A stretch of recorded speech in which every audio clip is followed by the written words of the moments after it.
పేరు బుస్స చంద్రయ్య, సిఐటి వికారాబాద్ జిల్లా ఉపాధ్యక్షుడిని.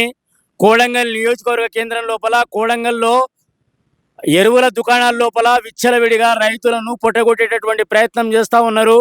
200 ఉంటే 300, 300 ఉంటే 400 విపరీతంగా డబ్బులు రైతుల దగ్గర దండుకోవడం తీవ్రమైనటువంటి అన్యాయం.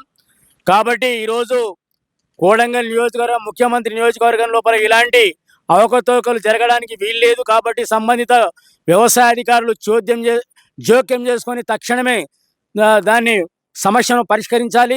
రైతులకు అనేక ఇబ్బందులకు గురి చేస్తున్నారు. ఫర్టిలైజర్ షాప్ వాళ్ళందరూ కూడా ఈరోజు ఫర్టిలైజర్ షాపుల లోపల వాళ్ళకు ఫిక్స్డ్ రేట్ లేకుండా ప్రభుత్వ నిబంధనల ప్రకారము ప్రభుత్వ రేట్ ఏముంటే ఆ రేట్ ప్రకారం రైతులకు విక్రయించాలి తప్ప ప్రభుత్వ నిబంధనలను రాసి రైతుల కడుపు కొట్టడానికి కడుపు కొట్టయితే తీవ్రంగా మేము వ్యతిరేకిస్తున్నాం.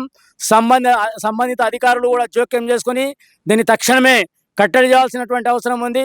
తాము ఇష్టం వచ్చినట్ల తాము ఆడిందే ఆట, తాము పాడిందే పాట అనేటటువంటి కోణంలో ఎరువుల దుకాణదారులు వ్యవహరిస్తున్నారు. కాబట్టి దీన్ని తక్షణమే విరమించుకోవాలి.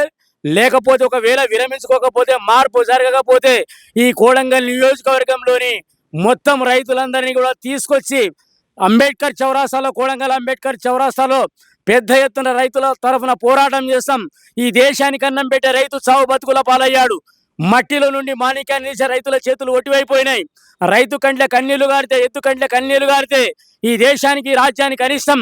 ఈ తెలంగాణ రాష్ట్రంలో సుమారుగా 35 లక్షల వ్యవసాయ బోర్లు ఉన్నాయి. కాబట్టి ఈ దేశానికి అన్నం పెట్టే రైతు చల్లగా ఉండాలి. కానీ రైతును మోసం చేస్తూ, రైతును ఇబ్బందులకు గురి చేస్తూ, రైతులకు ఎరువులు కనుక ఎక్కువ రేటుకి అమ్మితే చాలా తీవ్రంగా పరిగణిస్తాం.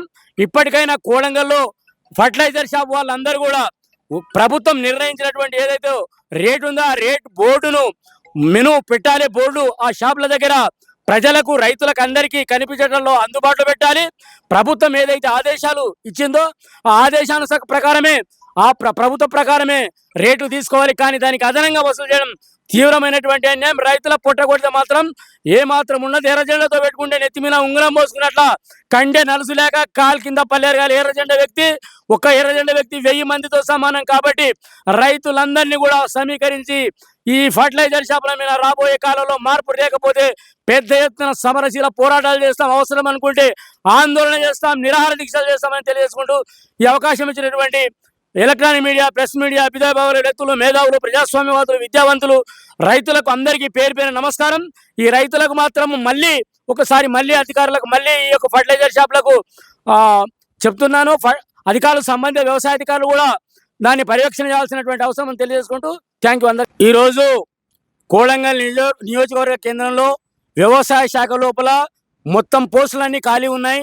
కాబట్టి తక్షణమే ఈ సమస్యను కూడా పరిష్కరించాలి రాష్ట్ర ప్రభుత్వం, ముఖ్యమంత్రి వర్యులకు. ఎందుకంటే నియోజకవర్గం కాబట్టి ముఖ్యమంత్రి వర్యులు జోక్యం చేసుకుని తక్షణమే ఈ యొక్క వ్యవసాయ అధికారుల్ని, సంబంధిత ఏడీ కానీ, ఏఈఓలు కానీ, ఏఓలు కానీ మొత్తం ఖాళీలు ఉన్నాయి. కాబట్టి తక్షణమే అధికారులు స్పందించి జిల్లా కలెక్టర్ అండ్ మెజిస్ట్రేట్ గారు, సంబంధిత జిల్లా జేడీ గారు అందరూ కూడా ఈ సమస్యని పరిష్కరించి కోడంగల్ నియోజకవర్గంలో వ్యవసాయ అధికారులను తక్షణమే నియమించి పర్యవేక్షణ చేయాల్సినటువంటి అవసరం తెలియజేసుకుంటాం. కాబట్టి ప్రభుత్వం తక్షణమే పరిష్కరించాలి.